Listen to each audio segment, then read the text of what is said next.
Ni hao, huaing, guanling. Hello and welcome in another language, moving closer to home through deepening relations and interconnected borders. It's Chinese Language Day. Today marks an official celebration of Chinese as one of the 6 official languages of the United Nations. But beyond that, it's a day for learning about its history and getting others to use the language. Chinese is, of course, not Jamaica's official language, but the two countries are diplomatic partners, and there are many Jamaicans of Chinese ethnicity. While embracing an opportunity to learn another language, today's content also expands to how our government is strengthening plans for our future. I'm Theodore Henry. Let's talk more after the news. Mommy? Yes, Zoe?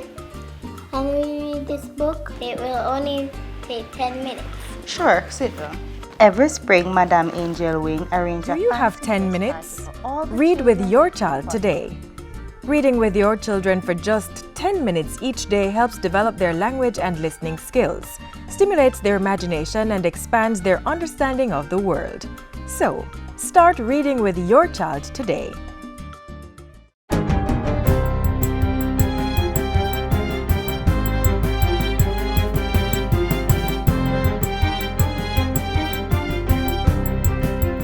Good day, I'm Stephen McHugh, and this is your JIS News for Wednesday, April 20.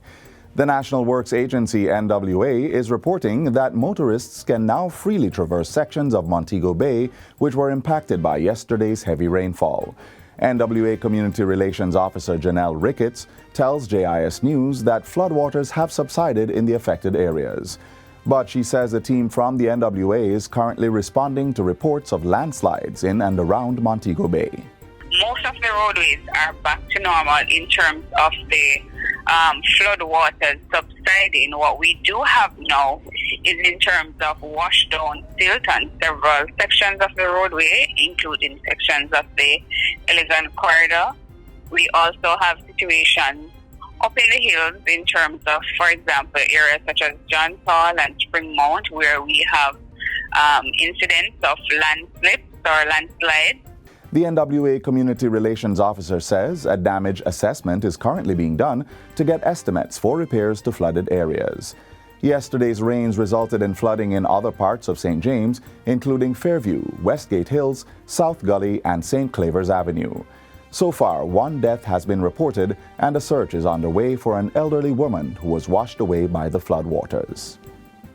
Firefighters at the Old Harbor Fire Station can now operate in a more comfortable environment following the official opening of a new $59 million facility. The new station, which was built by the Ministry of Local Government and Rural Development, was officially opened yesterday. It includes improved amenities such as gender-specific bathrooms, male and female dormitories, reception area, offices, and a recreational space. The facility is expected to serve more than 35,000 persons in Old Harbor and its environs. Portfolio Minister Desmond McKenzie says the government remains resolute in providing members of the Jamaica Fire Brigade with the tools to perform their duties effectively. We are changing or moving the goalposts. We are putting into the Jamaica Fire Brigade all that is required for them to perform their duties. Minister McKenzie says that with the recent acquisition of 30 new fire trucks, each station now has more than 1 unit to respond. He adds that a significant amount of money has been allocated in this year's budget to purchase tools and gears for the firefighters. In other news, Prime Minister Andrew Holness says there has been a marked reduction in serious crimes within the 7 zones of special operations, ZOSOs. Mr. Holness gave the update in Parliament recently as he sought and received a 60-day extension of operations in the zones. The Prime Minister revealed that as of April 11, there have been no recorded shootings or murders in the Parade Gardens and Savannah Lamar zones. The Norwood ZOSO has recorded no shootings, while murders are down by 83%. The other 4 zones have also seen significant dips in murders and shootings within their boundaries. The zones of special operations are demanded now, not just by the general population, but certainly by the communities that have been declared. The Ministry of Agriculture and Fisheries will be developing a dairy goat farming cluster with 15 farmers who will sell their milk to the Cobra Ranch Dairy Goat Farm in St. Mary. State Minister Franklin Witter made the disclosure Monday at the 34th staging of the St. Mary Agri Expo. Mr. Witter says the cluster is part of plans to rebuild the dairy industry in the parish while providing value-added products such as yogurt, cheese, and flavored milk. He's calling on farmers to play their part. We encourage farmers to reduce your feed costs by utilizing plants such as the mulberry and lucina, which are high in protein as feed. We have established a demonstration plot at the Rwanda Parish Office. The Jamaica Dairy Development Board will also be providing training for goat farmers in the development of new value chain products. And finally, persons visiting medical facilities, including health centers, hospitals, and doctors' offices, must wear masks, adhere to hand washing and sanitizing protocols, as well as physical distancing rules. That's the updated and reissued guidelines for COVID-19 infection and control by the Ministry of Health and Wellness. Despite government's lifting of the mandatory mask wearing in enclosed spaces, Chief Medical Officer Dr. Jacqueline Bisesa-McKenzie says health facilities are high-risk areas for infection given persons go there for care.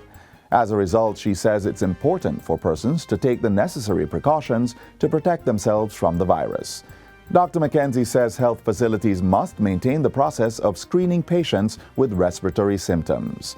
The Ministry of Health is also urging healthcare workers to apply standard infection prevention and control precautions in all situations, wearing masks and other personal protective gear. And that's it for JIS News Today. I'm Stephen McHugh. Thanks for watching.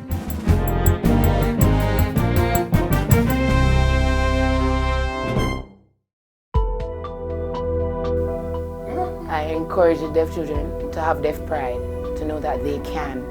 You're on the same level as a hearing person. It doesn't matter that you can't hear. You have a lot of deaf adults who are successful, and you can achieve. You can get the education that you want, you can do anything that you want, you can achieve. Don't feel like you can't because you're deaf.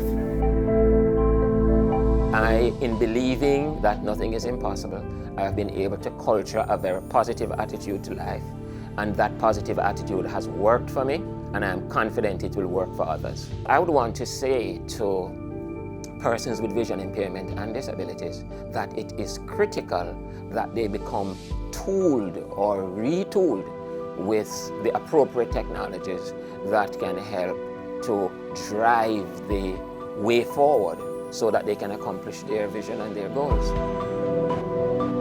Children with disabilities, whether you have CP or not, I strongly believe that you have a purpose. My disability has taught me that when it says the sky is the limit, it is. There are times when you're going to fall, but what is to stop you from rising?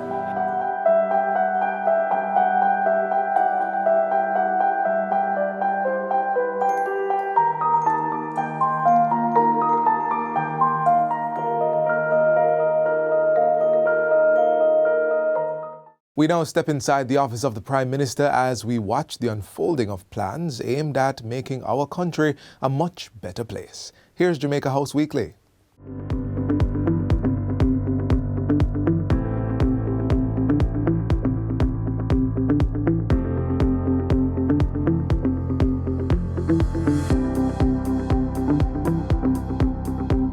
Prime Minister welcomes Rwandan President for 3-day visit, announces reduction in shootings and murders in zones of special operations, and lifts mask mandate in public places.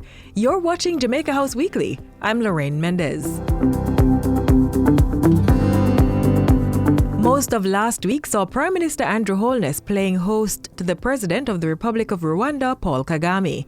President Kagame arrived on Wednesday for a 3-day visit on the invitation of Mr. Holness. After being welcomed with a guard of honor at the Norman Manley International Airport, President Kagame attended a wreath-laying ceremony at the shrine of Jamaica's first national hero, Marcus Mosiah Garvey, at National Heroes Circle. Rwanda's Minister of Finance represented the president at a reception to launch activities commemorating Jamaica's 60th year of independence in August. At the event, Prime Minister Andrew Holness announced that the Diamond Jubilee celebrations would highlight Jamaica's achievements while looking to the future. We must be unrelenting in our pursuit of economic and social development that will bring prosperity for all our people. We must be courageous in making the structural and institutional adjustments needed for success. And as a government, we must be focused on creating the enabling environment for our people to achieve their goals and fulfill themselves. Jamaica 60 celebrations, which are being held under the theme Reigniting a Nation for Greatness, began on January 1 this year and will culminate on December 31. On Thursday, the Prime Minister was joined by President Kagame at a joint sitting of the Houses of Parliament. Mr. President, we welcome your visit at this time as a great opportunity to deepen our collaboration at the bilateral level and maximize our level of engagement. Let's exchange with each other directly and thereby honor the history that joins us and make it a potent force for practical cooperation in the modern world. President Kagame closed out day 2 of his state visit with courtesy calls on the Governor General and the Leader of the Opposition, as well as a state dinner. And while in Parliament Thursday, the Prime Minister disclosed that there had been significant reductions in murders and shootings in the 7 zones of special operations, ZOSOs. Mr. Holness says up to April 11, there had been no murders or shootings recorded in the Parade Gardens and Savannah Lamar ZOSOs since their declaration. He also revealed reductions in murders and shootings in the ZOSOs present in Norwood, Mount Salem, Augusttown, Greenwich Town, and Denham Town. The undeniable value of the zones of special operations is impatient of debate. And the fact is that they are desired by the residents in the affected community. Owing to these and other promising developments, the Prime Minister sought for and received a further 60-day extension of the zones of special operations across the island. By Friday, the Prime Minister was at Jamaica House, where he held bilateral talks with President Kagame. Following those discussions, the countries signed 2 memoranda of understanding on political consultations as well as tourism development and promotion.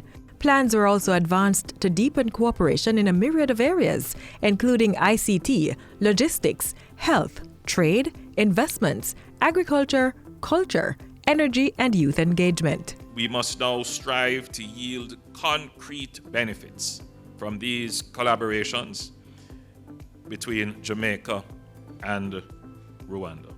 We should also work together on the global stage to advocate for policies of particular relevance to our people, and climate change mitigation is a notable example.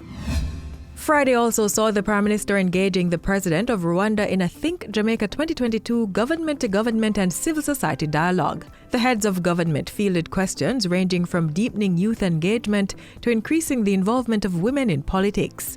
President Kagame said the strengthening of Rwanda and Jamaica's relationship had begun with his visit, and plans were advanced to explore the mutually beneficial possibilities that existed. I think the more we get together, if the government officials from both sides meet and put a working program in place. Say we can provide this, we can deliver this, and each side has what to work on. I think we can move quickly and start seeing results. It's all possible, but it starts now. For his part, Prime Minister Holness says he will be looking to collaborations with Rwanda in science and engineering as the island builds out its digital society.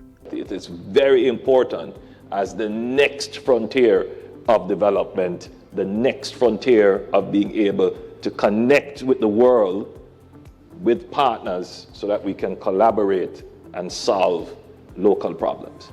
President Kagame left the island on Friday, assured that the ties forged with Jamaica will be further strengthened in June, when Prime Minister Holness will participate in the Commonwealth Heads of Government meeting in Rwanda.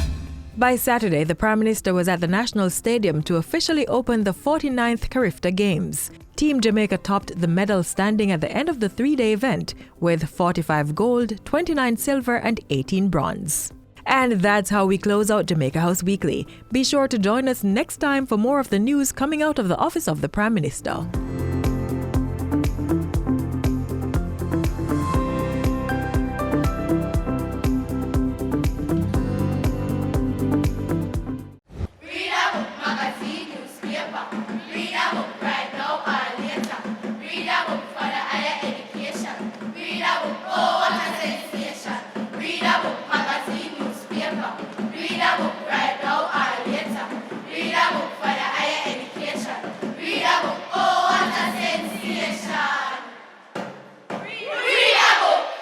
The President of the Republic of Rwanda, Paul Kagame, and Prime Minister Andrew Holness sat down recently to talk ideas, plans, and how best to strengthen bilateral ties.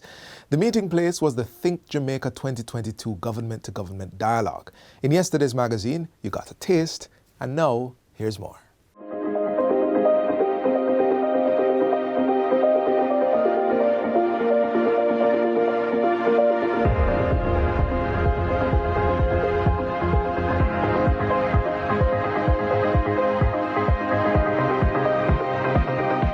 We'll take our first video question. Jamaica and the Caribbean nations are known for shaping their unique identity through cultural diversity. What lessons should Rwanda and African nations learn from them? I believe, Mr. President, perhaps you could take the first. This one comes from Rwanda, and then Mr. Prime Minister, or would you? Well, I'll give the President some time to think of the answer. All right, so you go, Mr. Prime Minister, please. It's a good question. For the Caribbean region, particularly Jamaica, we see culture as an important asset, an important tool in our economic development. So the first thing I would say is that we need to figure out a mechanism to, first of all, protect the intellectual property that is involved in our culture, and then to monetize it. And then to do that in a way that does not lessen the value, the intrinsic value of the culture. I think that is really the challenge. And I think that has to do a lot with how the society embraces the culture through strategic things such as training, which is not always the case, but training is very important, and exposure, the platforms that we create to exhibit and to give our culture that showcase. And for Jamaica, music is such an important part of our culture. More than that, it is now a part of our identity.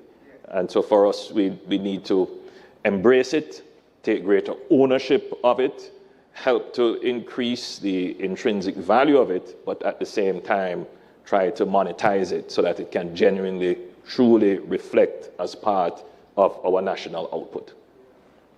Thank you, Mr. Prime Minister. Do you have a perspective, Mr. President? Well, I add to your statement, Prime Minister, culture, and then, I mean, things that are identical to this beautiful country, Jamaica. It's just not culture, it's also sport. I think they come together and in a very good package. But let me say, culture and diversity are key and important ingredients in innovation and creativity, which in the end actually tie well into the development of economies. And so there is a lot to learn from one another. There's a lot for us in Africa to learn from Jamaica and the Caribbean. And in fact, diversity also, even in culture, create need and environment for respect of the other. And through that, you can rise to greater heights. Thank you both. The social aspect, the economic aspect, and of course, the socioeconomic perspectives are critical for us to keep at the center of our discussions on culture and their deep value and intrinsic potential to both our nations and indeed the continent. This is a question for the President of Rwanda. With 60% of the members of your lower house of representatives being women, what advice do you have for countries like Jamaica that want to increase female representation and participation in politics? Women in the past in our country were not considered, there was a lot of inequality and so on. So what we do is really look at legislation, first look at the need, the problem, and then you legislate to make sure that the laws that are put in place are sensitive to that. But laws alone will not deliver anything. You have to make sure that there is not only that intent, but also the mechanism to make sure that what you put in place is going to work to deliver what you wanted in the first place. So we worked through the legislation first because we understood the need and what we were doing. Then we also created a mechanism. We have a gender monitoring office in the government, which works across the board to make sure that the policies and the implementation part of things are actually in place and happening as we intended to achieve. So at every year, there is a report provided, and we go back and test things and say, to see whether what we intended to do has been done or that was achieved as we intended. And then there is education. You don't take anything for granted. We say we want to empower women, we want to do this. Just talking about it and legislating and also monitoring is not enough. You still have to have efforts of outreach. You go to the communities and explain to women, and it even takes some reminding that this is a place for women too. Thank you so very much, Mr. President. I saw our minister responsible for gender nodding emphatically as you spoke. So it's important for us as women to see ourselves as leaders. It's important to remind men and women that women belong in all spaces, including decision-making spaces, and of course, ensuring that there's reporting and measuring and monitoring and evaluation assists in implementation of every policy together with public education. So these are great guidelines for us to follow, and I see violent agreement in the audience.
Every year since 2010, globally there's an observance of Chinese Language Day. This was established by the UN Department of Public Information as it sought to celebrate multilingualism and cultural diversity and to encourage the equal use of all 6 of its official working languages throughout the organization, Chinese included. Now, we have a few more hours left in the observance and celebration of Chinese Language Day. In today's Hear This, we want to give you just a little breakdown from the United Nations on important timelines in the history of this language. Here goes. 2650 BC, Kanji invented the written Chinese language. 1946, the UN established Chinese as an official language. 1973, the UN Security Council soon followed suit, with the General Assembly making Chinese its working language in 1974. After that, more and more UN offices and staff members began to work with the language. 2019, 1/5 of the world, that's around 1.3 billion people, speak some form of Chinese. Standard Mandarin remains the official language in the largest part of mainland China and Taiwan. It's also an official idiom of the United Nations.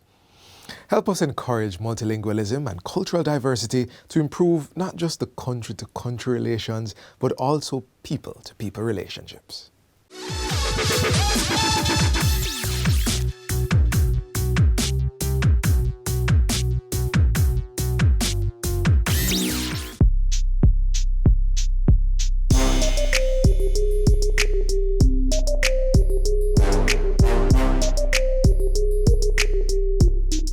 We hope we did our part for informing and educating you on how your government is constantly moving to develop and build a better Jamaica.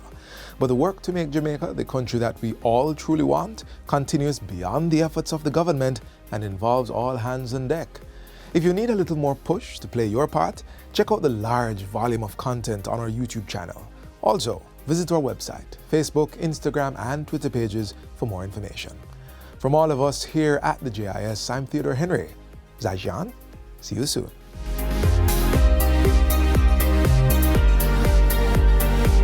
This has been a production of the Jamaica Information Service, the voice of Jamaica.